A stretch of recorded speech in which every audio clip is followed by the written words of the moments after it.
À mi-parcours de la réforme, Gérard Longuet, le ministre de la Défense et des anciens combattants, s'est rendu à Lille pour la première des 7 rencontres territoriales prévues avec le personnel du ministère engagé dans la réforme.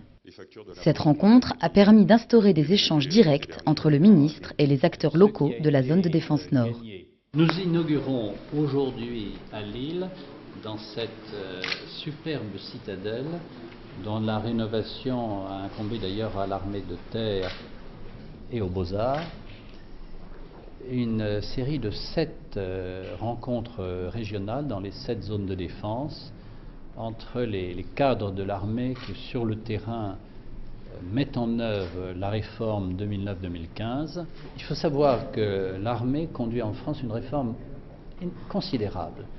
Diminution des effectifs dans le cadre du contrat capacitaire, c'est-à-dire les moyens que la France met sur le terrain, moins 18 000 hommes de 2009 à 2015, et un effort double, 36 000, sur la même période, dans les fonctions de soutien, c'est-à-dire par des gains de productivité dans toutes les activités qui ne sont pas directement liées au combat.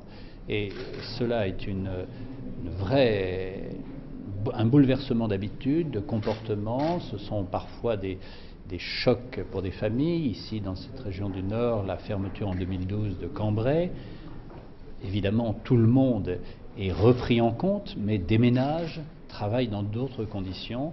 Et ce sont ces bouleversements de comportement, de modifications, de procédures, ces modifications de vie qu'il convient d'expliquer, d'approfondir et le cas échéant, puisque la réforme c'est un mouvement qui avance, de modifier si l'on s'aperçoit que la route n'est pas exactement celle qu'il fallait entreprendre.